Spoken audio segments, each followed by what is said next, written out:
Now, it's not just Bad Bunny who loves preaching politics and a hard left agenda. The NFL also picked has-been pretend punk rockers Green Day, the painfully mediocre and lame Green Day, to perform at the Super Bowl.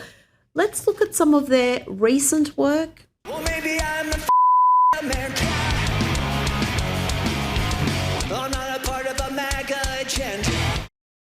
Yes, changing the lyrics to their old songs to slam MAGA. How brave. There are no new songs anyone knows. They jumped the shark around 1997. But now they are interrupting their lame concerts to deliver political messages like this. This goes out to all the ICE agents out there, wherever you are. Quit that job you're at. Because when this is over, and it will be over at some point in time,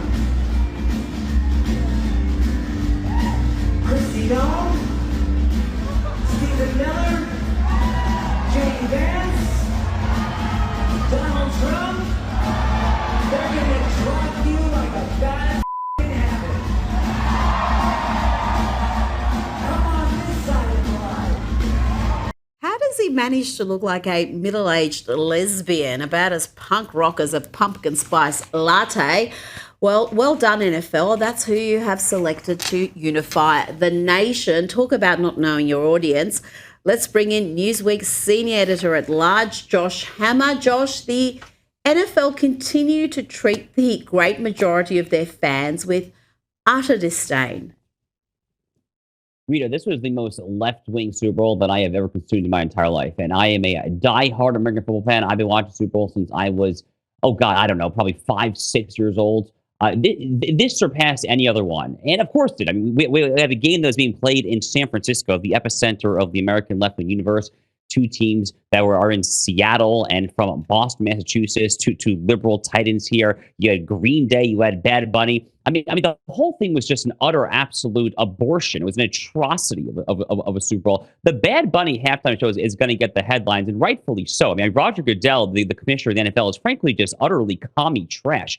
But the silver lining, Rita, of all this, silver lining of Green Day, who is exactly as you say they are. They are a radical left-wing ideological group of washed up, mid-50s, 60-year-old lesbian-looking rockers. But between that and Bad Bunny, this halftime show that was entirely in Spanish, like literally not one word, not even Lady Gaga saying a word in English. I was ready to punch a wall. I mean, it was utterly insane. I mean, it makes me just genuinely live. My blood was boiling. But the silver lining here is that Donald Trump's approval ratings are probably going to spike in response to this, because the people will see this and they will see that this is the opposition, that they celebrate the multicultural agenda, they celebrate the desecration of American heritage, they celebrate the notion that America will ideally in their dystopian future not be an English-speaking country there. They love that there. So frankly, I think that ICE actually could see a spike in approval rating as a result of this. Donald Trump, I think, will probably benefit as well. Rita, that's the silver lining. But frankly, this whole Super Bowl, I mean, frankly, the football game stunk too. It was a very boring game. But the entertainment was, frankly, just an utter atrocity.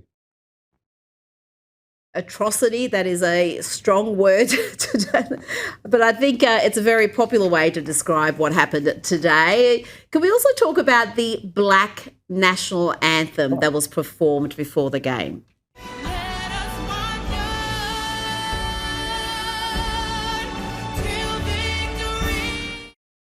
Josh, why does one demographic group have their own anthem separate to the national anthem that is for every American? Rita, one of my producers from my show texted our show chat just before the game started. He said, "I'm getting ready for the black coin toss. How about you guys?" I mean, it's just so silly. It's just so utterly stupid. Frankly, it's not the first time the NFL's done this. They've actually done this in previous Super Bowls as well. Memory serves, all since St. George Floyd, our great late martyr, died in May 2020. The NFL has been all in on the woke agenda. They have end racism and blazing in the end zones there. It's really just awful. And it makes you wonder, Rita, just what they're seeing that the consumer is not seeing, because football is like the most red-blooded American sport other than WWE wrestling and probably like NASCAR, right? I mean, the NFL football is a flyover country sport that is popular first and foremost in the South and the Midwest, in disproportionately MAGA parts of the country. I'm sure there are plenty of liberals that like football too, but I mean, just a total misreading of the audience. And when it comes to specifically to the so-called Black national anthem, can you imagine if you had a white national anthem? I mean, everyone say this is a David Duke rally, it's a KKK rally. I mean, you would never do it because you recognize intuitively how utterly insane it is. The national anthem here in America is for everyone of all religions, all sexes, all sexual orientations, all skin colors there. Blacks, whites have fought and died for that flag. They're the Tuskegee Airmen in World War II. It's just awful. It's just absolutely awful. This is where the NFL has gone to, Rita. Frankly, it makes me, again, as a lifelong football fan, makes me, frankly, want to tune out of the game next year.